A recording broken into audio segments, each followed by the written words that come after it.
I'm so in love with you. There's so much beauty in all of who you are. I'm so in awe of you. I'm so in awe of you.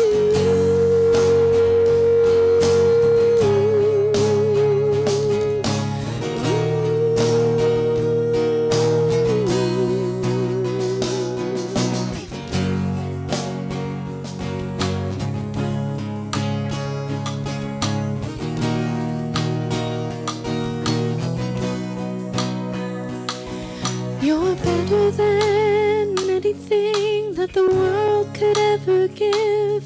You're better than anything that the world could ever give. You're better than anything that the world could ever give. And I'm undone by you. I'm undone. Oh, you're better than anything that the world could ever give. You're better than anything that the world could ever give. You're better than anything that the world could ever give. And I'm undone by you. I'm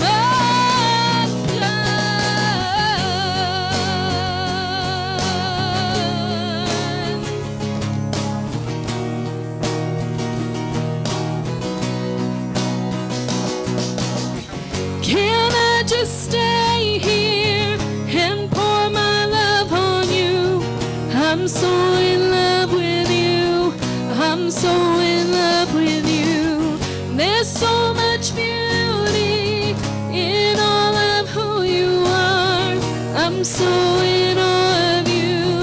I'm so in awe of you. Can I just stay here and pour my love on you?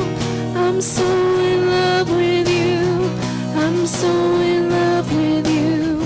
There's so much beauty in all of who you are. I'm so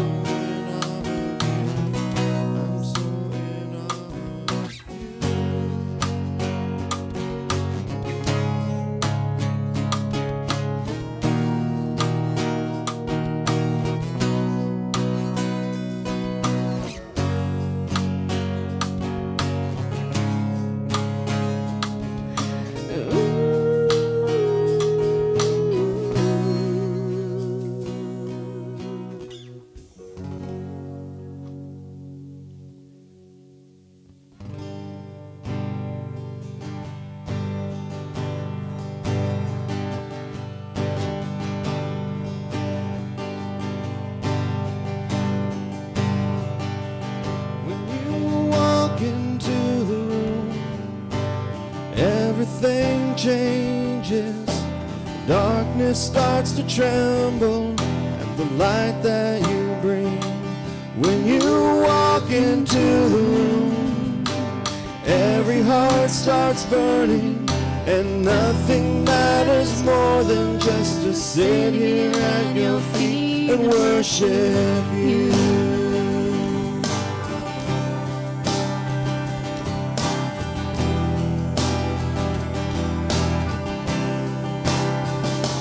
When you walk into the room, everything changes. Darkness starts to tremble at the light that you bring.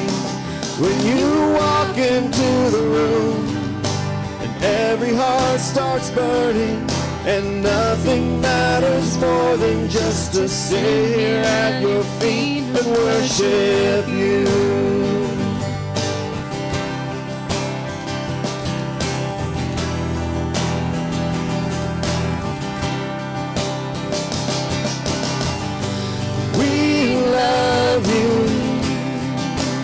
We'll never stop, can't live without you.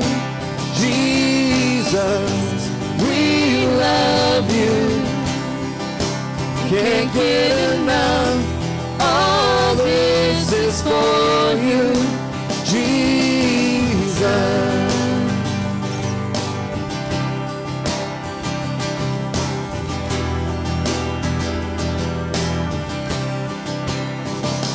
When you walk into the room, sickness starts to vanish. Every hopeless situation ceases to exist. When you walk into the room, the dead begin to rise, 'cause there is resurrection light in all you do. We love you, and we'll never stop. Can't live without you, Jesus. We love you, can't get enough. All this is for you, Jesus.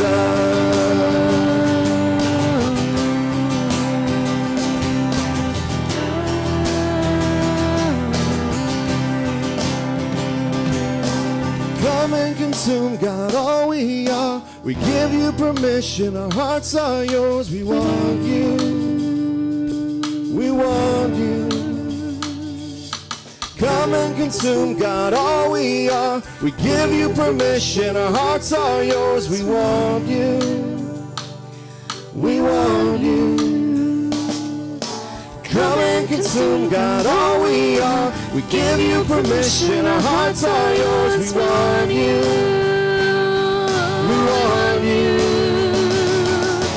Come and consume, God, all we are. We give you permission, our hearts are yours. We want you, oh, we want you.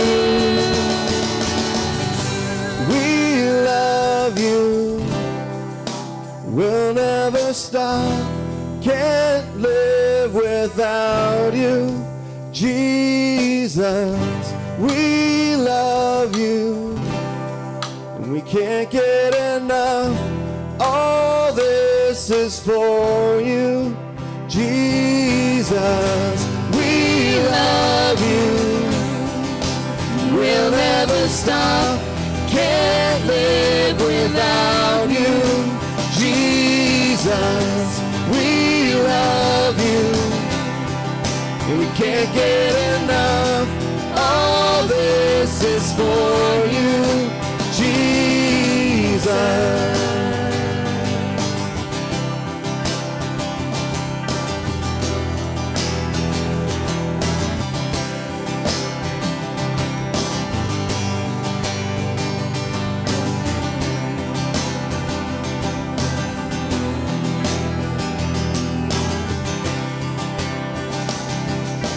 Come and consume, God, all we are. We give you permission, our hearts are yours. We want you, we want you.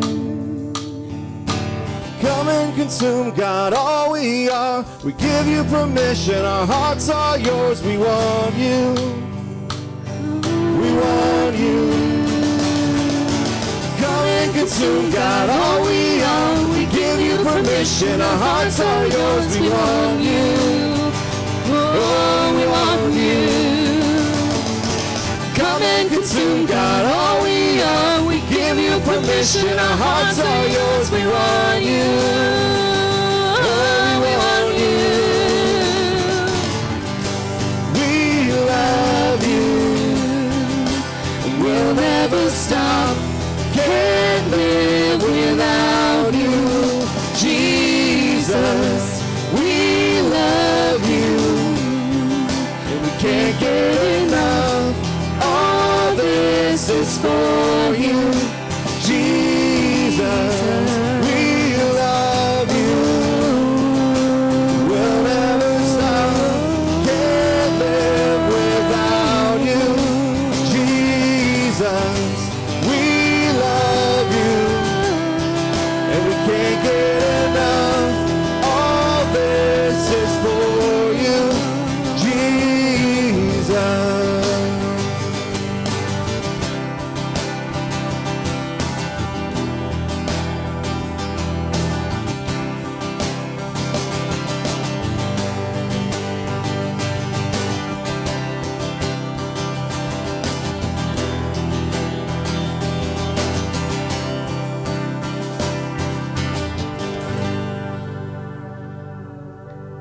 Father God, we praise you this morning.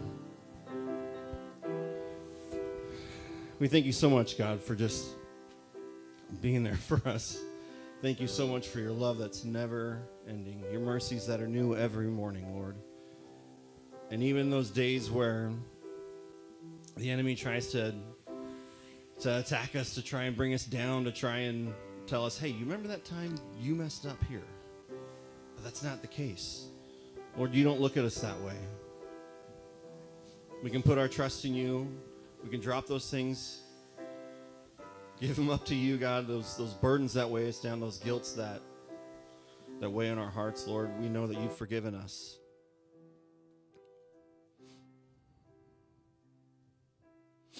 And we thank you so much for that, Lord.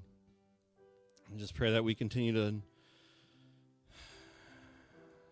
look for your presence this morning, God, to dive into you.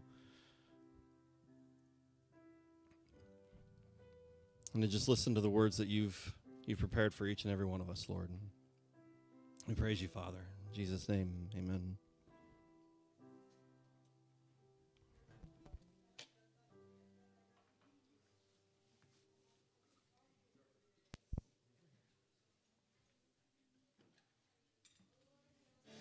In a world of uncertainty and doubt, faith shines through darkness. It is the unwavering trust in something greater. It gives us courage, connects the seen with the unseen, and empowers us to overcome obstacles. Faith turns storms into opportunities, and setbacks into comebacks. It refines us through trials, making us stronger and resilient. With faith, the impossible becomes possible. It fills our hearts with hope, minds with clarity, and spirits with strength. Trust in God. Embrace the journey, for it reveals miracles and realizes dreams. Hold fast to faith, because with faith, we are never alone.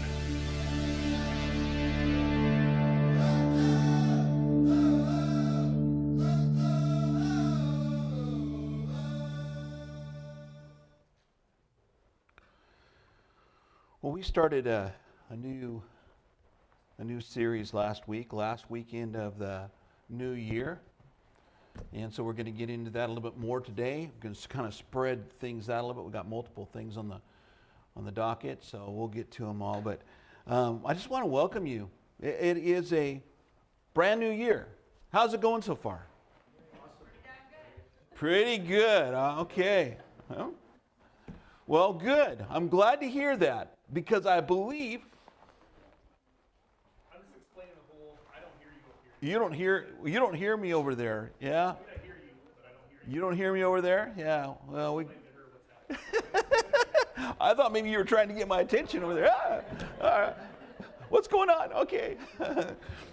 Stop and catch up there. I don't want to miss anything. But yeah, welcome to the new year. I hope that you're anticipating a great year. I mean, why would we anticipate anything less, right? Well, if we're walking with the Lord and we're trusting in Him and we're looking for the good works that He has prepared in advance for us, and when we're living our life that way, where we're walking, watching, looking, paying attention, it could be a really, really great year, right? By the way, just a reminder, I know that we all kind of look back at the past and find things that maybe we didn't do so great. I've shared this before. That's just kind of something that was ingrained in me. And when I was in business, you looked at the previous year, you did an evaluation. Usually as I was doing my inventory, my year-end inventory and taking account for everything, I would also take and review and look at the year, and you know what I was trained to do? I was trained to look at the things that didn't work. I was trained to look at all the pieces that didn't come together, because those are the things you're supposed to focus on, right? It's okay, this didn't come together, and then do I really need that? Did it not come together because it wasn't important? Or did it not come together because I did something goofy? I like my voice taking off and going in weird things. And I wish I could do that all the time, just make my voice do. Wouldn't that be kind of cool? Be able to, yeah. Whoa, whoa, whoa. Yeah, anyway, sorry, Travis, making things complicated for you.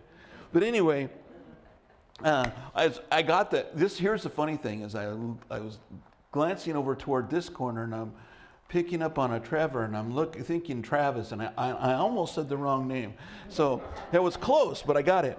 So it's a good year already. I'm already assigning the right names to the right people.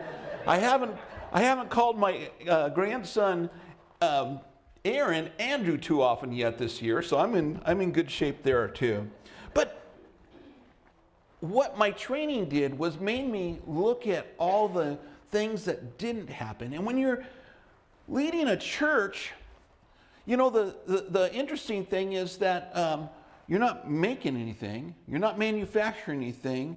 You're not, well, I am selling something. I'm selling you the best stuff that there is. I hope you're buying, because it is really good. And by the way, the warranty is eternal. the warranty is eternal. And the product never wears out. I mean, this is the best place to be, right? When you you're buying, all right. Fantastic. So, if we spend this is what I'm noticing this year, if you spend too much time looking at the things that didn't come together, you may be forgetting to pay attention to what God's got planned for the new year, for what's coming in the future. So, just a reminder, we can look at the past and learn from it. But if you live in the past, you've got a problem, because you're going to miss what God's doing in the moment, and you're definitely going to miss the signs and the information you need so that you can see what's going on in the future. So does that make sense? Yeah. So we've been taking a look at the power of faith, and we're going to spend a little more time on that. Before I do that, though, you know, there's one thing that people don't stop to think about, how our faith impacts everything we do. It impacts everything. And we've got a guest that's going to come up and share with us for just a moment here. And Jennifer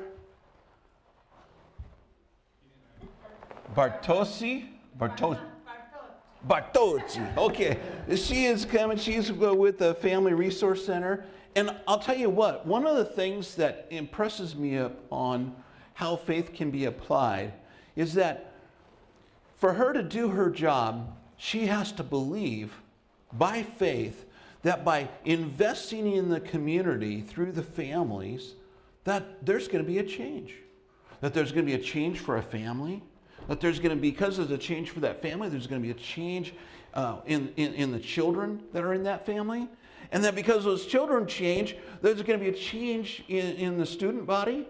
You see, each one of those things plays into effect, but she has to have faith that it's going to happen.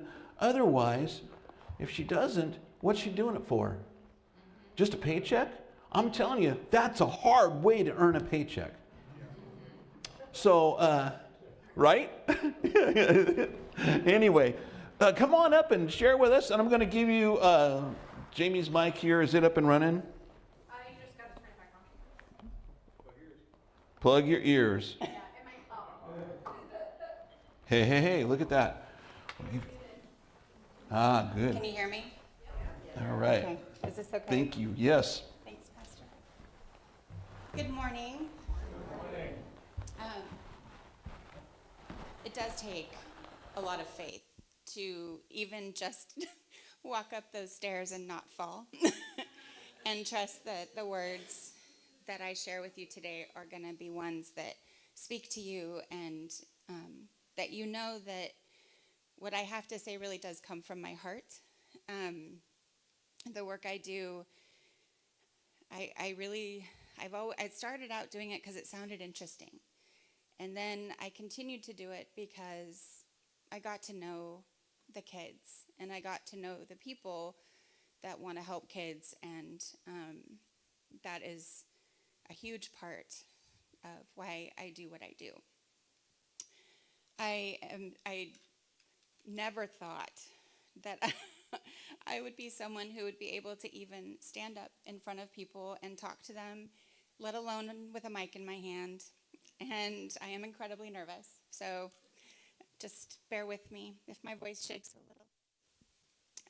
I'm going to say it's the new system, that anything that happens is not on me. I really appreciate the timing of all of this. Thank you very much. But here I am. I'm not an expert. I'm not highly educated. I'm just me. I'm a wife of almost 27 years to an amazing husband. I'm a mom to 2 incredible daughters and an angel son in heaven. And I'm soon to join our family as my daughter's fiance, Daniel, who, believe it or not, has taught me a great deal, more than he may realize. I also am a caring adult. I show up and I love.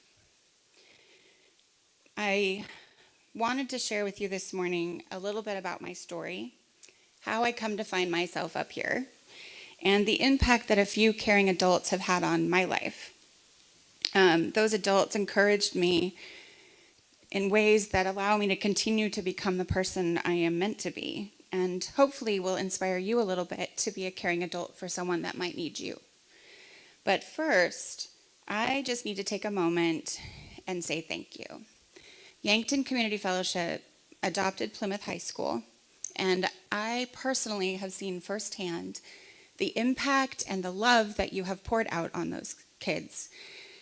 It not only is the students that benefit. We have seen the power of coming alongside us in our staff, both at Plymouth High School and at our district office, and now with Rosa and I at the Family Resource Center. We're all there together, and when you guys come in and bring cookies, or we serve cocoa, or you just are present, it's an adult who has no other ulterior motive to be there than to just simply come and say hi.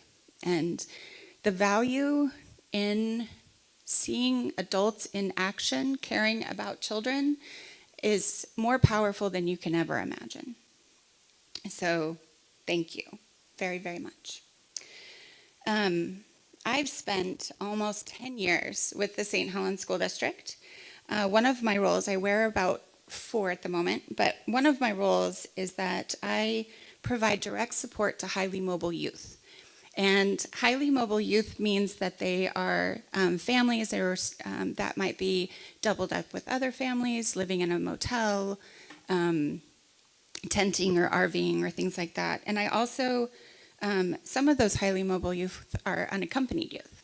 And you might be surprised to know that many of the students that you have come alongside at Plymouth are exactly that. They're unaccompanied homeless youth that are pretty much making their way as adults on their own. I also work with a lot of students in the foster care system, and that is your impact on those students has been really incredible. The time and the energy that you spend pouring love onto our students and our families, we don't often get to know the impact that someone might have on their lives until much later, if ever. And that's not really why most of us do what we do. It's not why we become so generous with time and our talents. Some of us give of ourselves because we didn't have the adults that we needed when we were young. But many more of us received the gift of being loved in ways that God has loved us. A selfless, unconditional love. That Christ-centered type of love is what I've seen so far from every person I've encountered with this congregation, Jamie Griffin and Pastor Rick and Caroline. It's you specifically, especially Pastor Rick, for entertaining all of my questions, and for Jamie, who just glows with love for other people, has really meant a lot to me. That Pastor Rick and I talked about that Christ-centered type of love, that agape love. And that is something that has always stuck with me. Not just our conversation, but that type of love that doesn't require anything in return. It's what I think of as love as an action. Love that is accepting and non-judgmental, that is generous, that gives without any expectation. and allowing yourself to be able to offer your time and resources without knowing why the need is there. Like, what does that, not needing to know the answers to why that's needed, to just give because there's a need. A lot of times, though, those gifts are tangible. There's new shoes or toiletries or socks and underwear, and those are really tangible and easy to see the benefit of, right? But other times it's just being present, a willingness to listen, to accept a situation or someone's circumstances with just grace and compassion, and most importantly, without any judgment. That is the gift of being a caring adult. That is all that it really is. And it's something that every single one of us can do. I was incredibly lucky to have 3 very caring adults that shaped my life and my future in multiple ways, and their impact on my life continues even now. I think about words that I've heard from each of them, even as an adult, even though a lot of these interactions were when I was much younger, but their impact and their words have taken root and are a huge part of who I am today. I was one of those kids. I struggled in school. I was not a good student. I was socially awkward. I was a very awkward kid. I was clumsy. I don't know if I grew too fast or what, but I would walk down the street and just fall. Like it's just, you're just walking along, everything's fine, and all of a sudden, boom, down. I was messy. Oh my gosh. Does anyone remember The Odd Couple? Okay. I was not Felix, but my mom was. So my mom was Felix. My mom likes everything to have a place and that thing in its place, and I was Oscar. I liked my stuff everywhere, and why do I have to make my bed? I'm just going to get back in it later. And even as an adult, I've tried really, really hard and learned that the only way to keep things clean is to not have a lot of stuff. But I was always a very messy kid. I was also a daydreamer. I had lots of ideas, and there was nothing better for me than to escape into a book or create some idea in my head and take it as far as it would go. And I spent a lot of time daydreaming, which is probably why I wasn't such a great student. But my sister seemed smarter to me. I know now she wasn't, but she seemed that way at the time. She seemed more successful. She seemed to always have it all together. And I felt like I was just in her shadow for years. And then one day, I met Mrs. Genevieve Smith. And Mrs. Smith was my 7th grade block teacher at Cedar Park Junior High. And she was very stern, and she was scary, but she was only like 5 feet tall. And, even I was a short little kid, but even at the time, I was like, she's so tiny, but she was, you didn't mess with her. She had really high expectations of her students, and she believed in our ability to meet those expectations. She did not tolerate bullying at all. 0 patience for any behavior that might hurt someone else. It was because of her that my childhood bully, we pray for him, but it was that childhood bully. She had a conversation with him, and I don't know what she said, and I still don't, and I have finally am at peace with the fact that I don't need to know. But he never bothered me again. I can only imagine, though, based on my experience with her, that she had a compassionate, firm conversation with him, and that young man, hopefully, changed his life because of her as well. She also told me this: we all have unique gifts to offer to this world. It's okay if it takes a little longer for some people to discover what those gifts will be. She planted the seed in me that sparked a belief in myself, and it also sparked a desire for me to be of service to others. As a child, and even for a long time as a young adult, I wasn't quite sure where I fit into this world. Not at school, certainly not at home.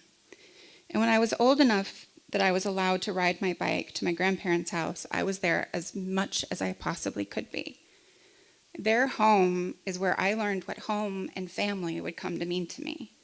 It's had a lasting impact on how my husband and myself, how we raise our children, what we value most, and how we strive to treat others, and how we've strived to teach our children to teach others, to treat others.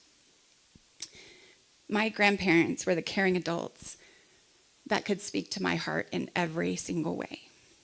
My grandpa and Grandma Lois were always happy to see me. They welcomed me in, and I spent many happy hours with them at their home, camping at their trailer at Lake Merwin, or just going on errands. This was a very, very long time ago, right? I'm not telling you how old I am, but I'm old enough to have children outside of high school, on the after side. So Costco came to Jenkins Road in Hillsboro, and my grandparents didn't live too far, and my grandpa thought that Costco was the greatest thing ever invented. And when it was still kind of new, you could buy like huge quantities of things, like buckets of mayo. You know, you've heard about those, right? It's not at all what it is now. And now you can like go and have a reasonable grocery run, right? But at the time, you went in and there was these huge, like it doesn't look a whole lot different, but the products do. And my grandparents are still, my grandpa especially, is the only person I've ever known that can go to Costco and buy one item, just one. The fact that it was a 5-pound brick of Tillamook cheddar cheese meant that we probably had enough cheese to last for the rest of the year, but nonetheless, it was just one item. And that was all we bought. We went in, we came out with this 5-pound, it was this big, it was huge. In my early teens, my grandpa became very ill, and he lost his leg. And at the time that this all happened, he and I were building this little wooden dollhouse. And after he came back home, he ended up spending hours with me, sitting in his wheelchair at their brown kitchen table with the yellow vinyl chairs that all had wheels. Okay, I have to do a side note. How many of you have seen the kitchen tables? Yes, they're like this brown, really fancy brown table, like not. And then my grandma, of course, butter yellow vinyl chairs that had armrests and they had wheels. Well, I have 11 cousins, and my cousin, when all the grown-ups were in the other room, my cousins and I would take turns pushing each other up and down the kitchen floor in these vinyl chairs until the adults would come in and get mad at us, and we had to stop. But I side note, I just have this visual of these chairs constantly. So my grandpa and I, we finished that dollhouse. The dollhouse was never a thing of beauty, like at all. We used a rainbow of my grandmother's leftover acrylic paints to paint the walls and make rugs on the floors. And the corners were all a bit crooked and a little wonky, and there was a bunch of gaps between the glue we used and the wood. But to me, it was perfect. It was the time that he spent with me those days that are some of my favorite memories. And I carry that memory of his love with me. All he did was sit with me. We talked. I don't even remember what we talked about. But I remember the feeling of him beside me for hours. As an adult, I can understand now the physical pain it must have costed him to sit there with me during all those hours, but he never complained. I never felt rushed to hurry and finish up. That gift that he gave me was his time and his energy. That gift filled my little girl heart and created a sense of belonging that I desperately needed. My grandpa married my Grandma Lois right before I was born. She was my mom's stepmom. And though we were never biologically related, there was never a time that I felt anything but fully belonging to her. I was her granddaughter. And I should also add, I am the last grandchild in my family. And my Grandma Lois came in. She had children and grandchildren of her own, and so did my grandfather. But on my grandfather's side, I was the very last grandchild to be born, and I was born very shortly after they were married, and I was hers. I knew she loved me. I knew she was proud of me, I knew she believed in me. She believed that I was a good person. And I knew that I brought love into her world and to the people, other people in my life. I knew these things because she told me, but she also showed me in the ways that she listened to me and the ways that she told me how much she loved me. She taught me that belonging is way more than a feeling. It's an action, much like love is, that when intentional and practiced, it becomes the foundation of building family and community that we choose for ourselves. Many of us have strong, loving families that we're biologically related to. And many of us also have families that we have chosen in this life. And we pull them together so that we are stronger than we would be on our own. When we create a compassionate space where individuals can freely offer their unique gifts and talents without criticism or judgment, we build a sense of belonging in our families and our community that allow us to be stronger. This belonging strengthens our communities by celebrating each of our unique gifts and talents. And it also allows us to support each other where we have challenges. When we understand what other people's gifts are, then we can understand how those gifts can help someone who does not have that gift, that is challenged by skills that someone else finds very easy to do.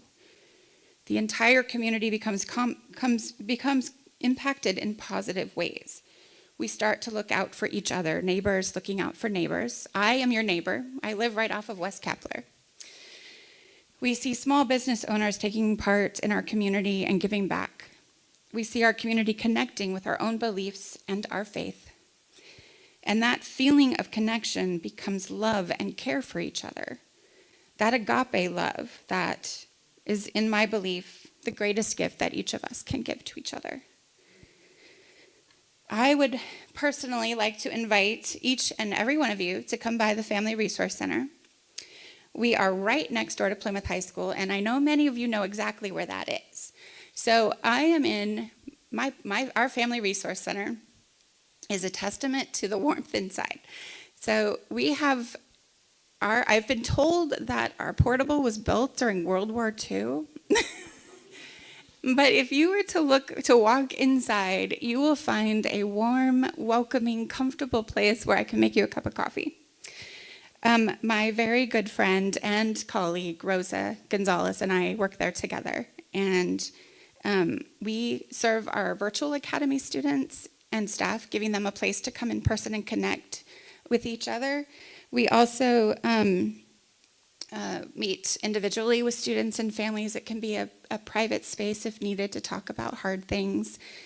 And we also connect every school district family that comes to us with resources, whether it's in the district or outside of our district. And I'd also like to invite you, each of you, to find out if you would like to be a part of what we do there. We would love to open our space and our district to more volunteers. Volunteers that may want to teach a class to students or their families about things you're passionate about. To have volunteers help us run our clothes closet. At the moment, we have a tiny little closet, and we can't really take on a whole lot more than what we have currently. Would love someone who has a passion for making sure kids have the clothes that they need and want to wear would be helpful. Rosa runs what we call a parent cafe, and these are evening events and designed to bring just families to the Family Resource Center to just maybe learn about something new, to just have some snacks or dinner, a light dinner, and some refreshments and things like that. And sometimes we even have volunteers that want to just hang out for 20 minutes at lunch with a student. We'd love to have more people wanting to be lunch buddies for any of our students. There also might be ways that you have always wanted to volunteer or to give back, but you're not quite sure how to do that, or you have an idea that we haven't talked about or you don't see happening. I would love to talk to you about your ideas and figure out ways we can make sure that they're offered. Unless you share your unique gift or talent with someone, it doesn't necessarily go anywhere. And I think that we are I think that we are designed to share our gifts.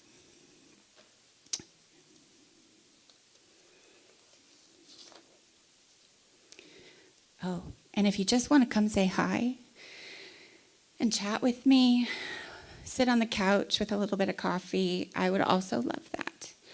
I promise that you will find a place where you can be yourself and you can belong. I really appreciate you listening to me, and if you have any questions or would like to say hi, I'm here today with my daughter and her fiance, and we will wait until after the service if anyone would like just to ask questions about what I do or about the Family Resource Center. So thank you very, very much for your time. Thank you, Pastor Rick.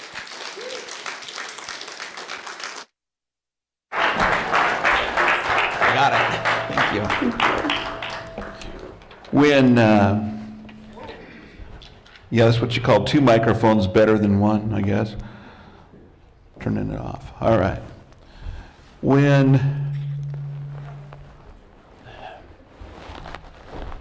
we were approached, we were at a faith meeting with the school district, and it's one of those things that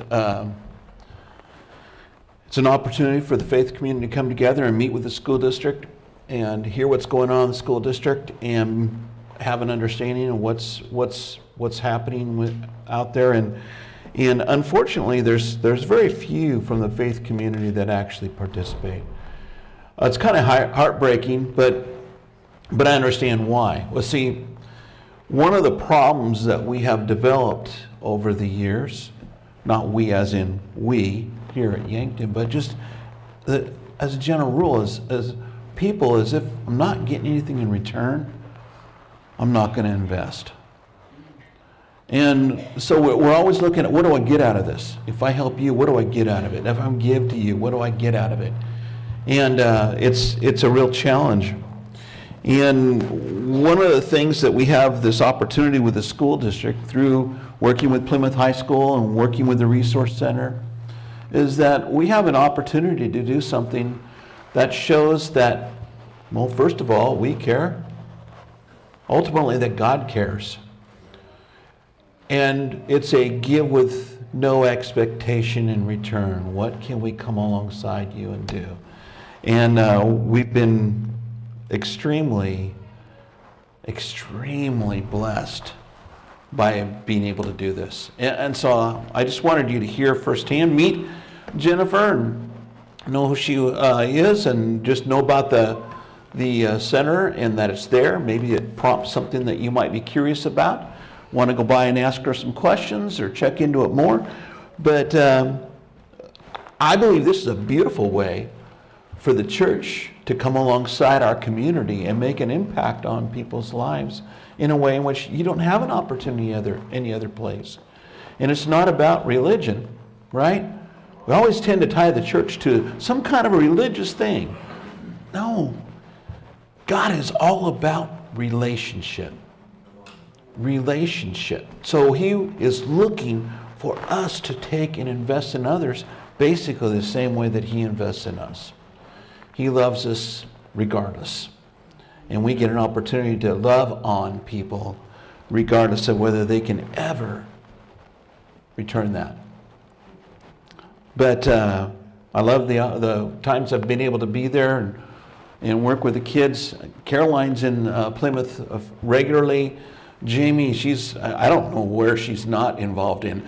She's if it's in the school district, she's probably got a spot where she's connected with them and encouraging people, and people know that they can call her, connect with her. They know from the relationship that she has with them that she is a safe person to talk to, and they can even go to her. Some of them even call her up and ask her for prayer. And so, I mean, this is the opportunity that we have, and I don't want to miss it. I don't want to just take it for granted or let it slip by.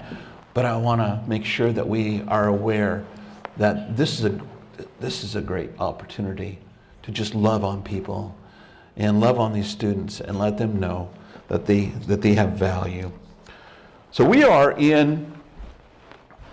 You probably figured I'd forgotten all about this other thing. I'd gotten on a roll here. No, we've got this thing. We're in week 2, so for the next 2.5 hours. I'm just joking. So, yeah, really, I am. Don't start picking everything up. No, hang in here. We're good. But we're gonna take a look at applying this verse a little more seriously to our life. Okay? And we're just going to spend a little bit of time thinking about it a little bit more. This is, as I shared last week, this is one of my anchor verses. This is one of the verses I go to that helps me to stay focused when the world seems to be falling totally apart. When I don't know what to do next, when I'm looking for answers. And it's not that I do it perfectly or draw from it perfectly, but without this go-to verse, I would definitely have problems. If I couldn't trust in the Lord with all my heart. You see, so here's the deal about heart, right? The word heart back then, what they're putting together, a more accurate translation would be with all your being, because it's your mind, your will, and your emotions. This is what they're referring to when the writer wrote heart. Your mind, your will. You won't do anything if you don't will it, right? You can't make a decision. You can make a decision up here and say, yeah, this is a good idea, but unless you will it, it's not going anywhere. It's going to sit stagnant. And your emotions are extremely powerful, and understanding how to use your emotions in a positive way and utilize those God-given emotions to impact the world around you, but also to motivate you. Trust in the Lord with all your heart, with all that you are. And do not depend on your own understanding. Our understanding, regardless of how educated we are, will fall short at times. Seek His will in all that you do, and He will show you which path to take. So, if you're struggling with trouble in a relationship, if you're struggling with not understanding your finances or trying to put your finances together, trying to figure out how to make ends meet, if you are looking to buy a new home and you're trying to figure out where that home should be, there's a lot more involved in just picking out a house that looks pretty. The location is important. Now, you might be looking at the location from a totally different angle than the Lord does. You see, the Lord knows what He's got planned for you. And so if you're seeking Him and you say, Lord, we know we're supposed to move, and we know we're moving to this area, we need you to go before us and prepare the way, which includes we need a home in the neighborhood that you desire. We need you to go before us and prepare the financing. We need you to go before us and make sure all the pieces are there. We need you to go before us and prepare our neighbors. Prepare those people in that community that we're going to interact with it. And not only prepare them, but prepare our hearts to receive them and to enter into relationship with them so that we can be a light in that area that you place us. You see, we tend to think, it's just whatever we want to do. And that's nice, you can do that. God gives you the freedom to make those choices on your own, but what He desires for you to do is to put your faith in Him and say, here I go. I know this is coming. Lord, what is your heart for me? Buying a car. Going to the Lord and saying, I know what I like, but Lord, I need you to show me what I need. Because you know the good works that you prepared for me. You know what you have planned for me. It'd be pretty crazy for you to buy a little 2-seater sports car thinking that this is really cool. And, hey, I'm at that age of life where, a little sports car would be kind of fun to drive around. But you know what? That's not me, by the way. I've been there, done that, had that season of life, and now I just want to be able to get in and out of the thing. Sports cars aren't easy to get in and out of. Anyway, but you might have this mindset of, this is going to be great. Lord, go prepare the way for me to have the fun little car I'm looking for. And it's not that He doesn't care about those things, but what He cares more about is how are you going to use that car?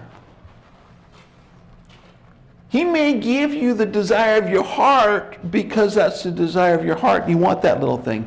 But then you may find that down the road, a little ways, someone goes, is there any way I can get a ride to the store? Is it possible you might be able to give somebody a ride to school, to church? And you're looking at your sports car and going, I'd love to give them a ride, but they can't get in it. I'd love to give them a ride, but you know what? It's just not going to work out. Next thing you know, that thing that you thought was really important isn't as important anymore. And now you've got a payment on it, and you're trying to maintain it, and you're invested in it, and you're going, this doesn't meet my needs anymore.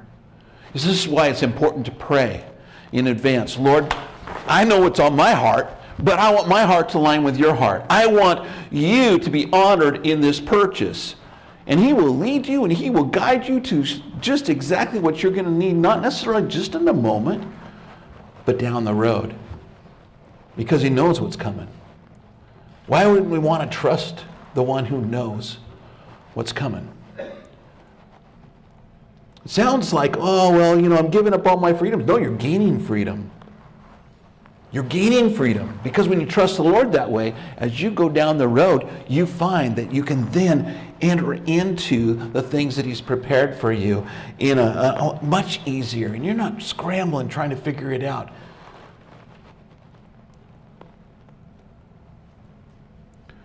Faith in the Lord. I would encourage, if you have friends that are looking for a church to attend, this is a lovely place, but what I would encourage you to do is to encourage them to pray.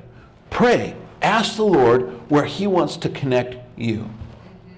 Because it's not just about attending somewhere. It's about getting plugged in. It's about being part of. It's being part of what God is preparing that body of believers to accomplish in the community.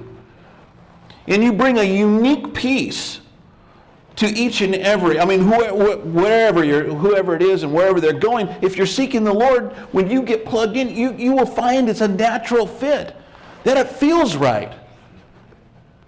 It's not about just finding a place that makes you happy. If you do that, you will never, ever be happy. You'll be there for a little while, and they might meet your needs for a little while because it's about you. And as long as it fits for you, you're okay. But then when the Lord starts challenging you, all of a sudden, what's going on? Or maybe things don't line up exactly the way you first saw it. And you're going, okay, now what? Now I'm all disappointed because this thing doesn't fit anymore. You know, church should be a place where you can come and not just grow, but also give. It should be a place where you can invest as well as being invested in. I refer to this place as a family. Families have goofy stuff that goes on. My family always did. You know, growing up, and our family, as Paul and I were raising our boys, and just goofy stuff happens, right?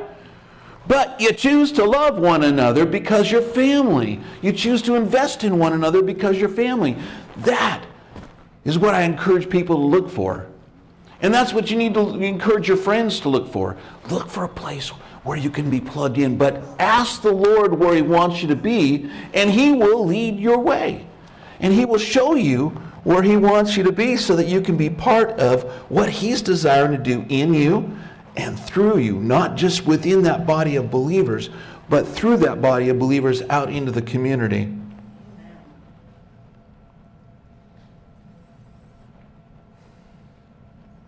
Ask the Lord how to invest in your teens, your children. You got a few people here, couples here, that they've got kids rolling up into their teens if they're not already there. It's a whole nother world. Lots of prayer, lots of prayer. That's another good thing about a family of believers, is that you can lean on each other and pray for one another, and it's positive. It's a positive thing. When you go before the Lord, ask yourself the question, You ready for this? There's a couple of them, and they're really important. You see, do I trust in the Lord with all my heart? Am I not dependent upon my own understanding? Will I seek His will in all that I do? And do I believe that He is going to show me the path to take? Do I truly believe that He hears me? That He cares about me? Or is it just this nice thinking, nice idea? Do I truly believe that He will respond to me? If you do, then the bottom line of any request should not be your need as much as it is honoring Him through the process. He cares about your need. Your need is real. And He will respond to your need. But He cares more about building the relationship that He has with you.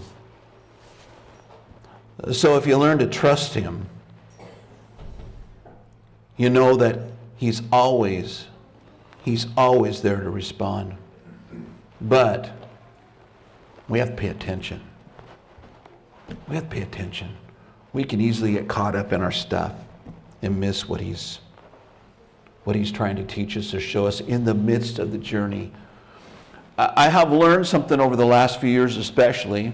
It's been a crazy it's been a crazy time to be a pastor. These last few years especially have just been nuts. Because you seek the Lord's heart and you're trying to do what you believe the Lord is asking for. This location, you seek confirmation on it. Lord, what are you doing here in this group? What do you want to accomplish? And then you step out in faith and step toward that. And guess what? We've been in a crazy season of life. And every time you turn around, there's a struggle. And every time you turn around, there's a challenge. And you go, well, I thought I had this down, but there's this thing, and then there's this thing. And I thought this is the direction we were going. And the Lord's going, yeah, this is the direction we're going. But it doesn't feel right. It's not fitting, right?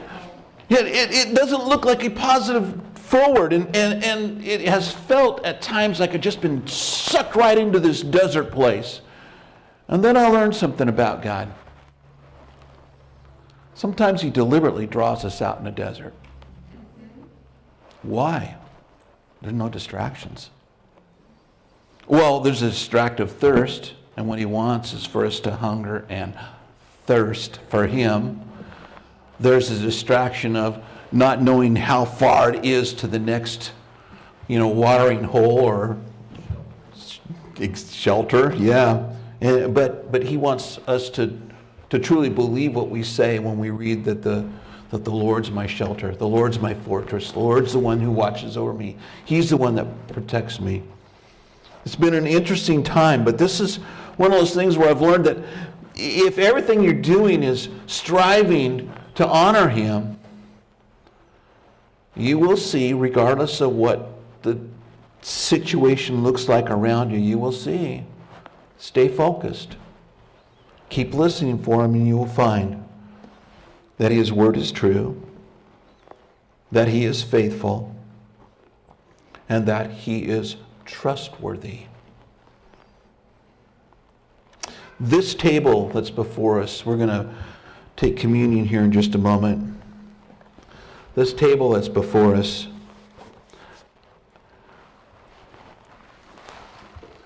I know that we often think of Jesus as some kind of a Superman, right?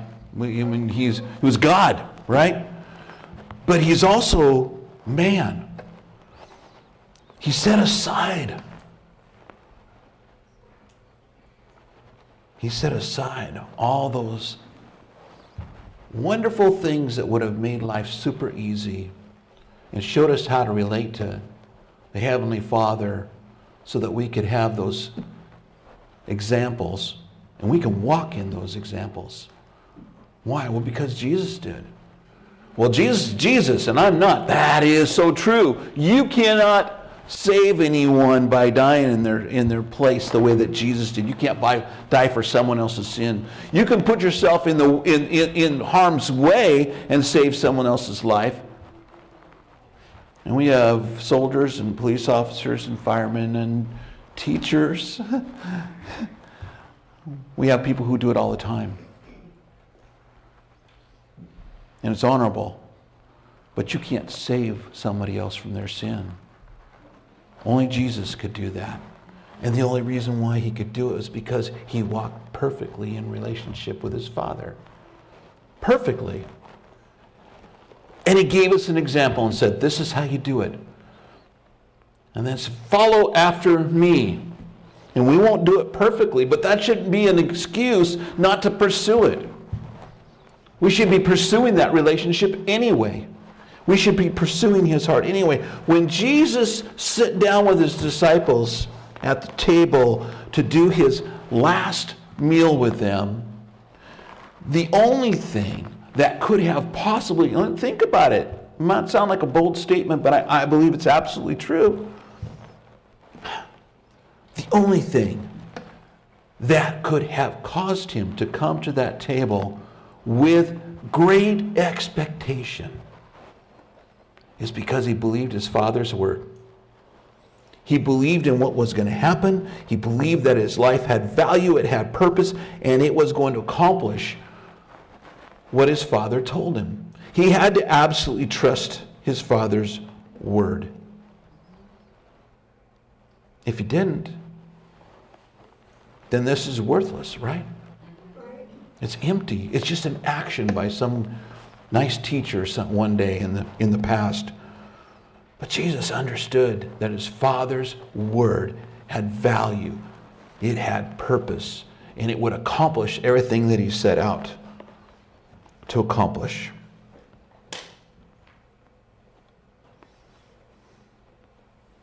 It's the kind of life he's looking at for us. One of value and one of purpose. And we're gonna share communion here.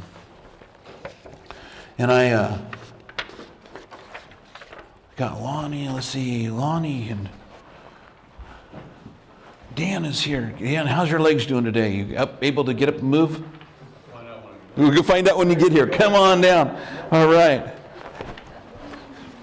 Blessed with these wonderful men of God, and part of the struggle is just the challenges of life, right? We get worn out. Steve and Randy, would you come on up and just give us a hand?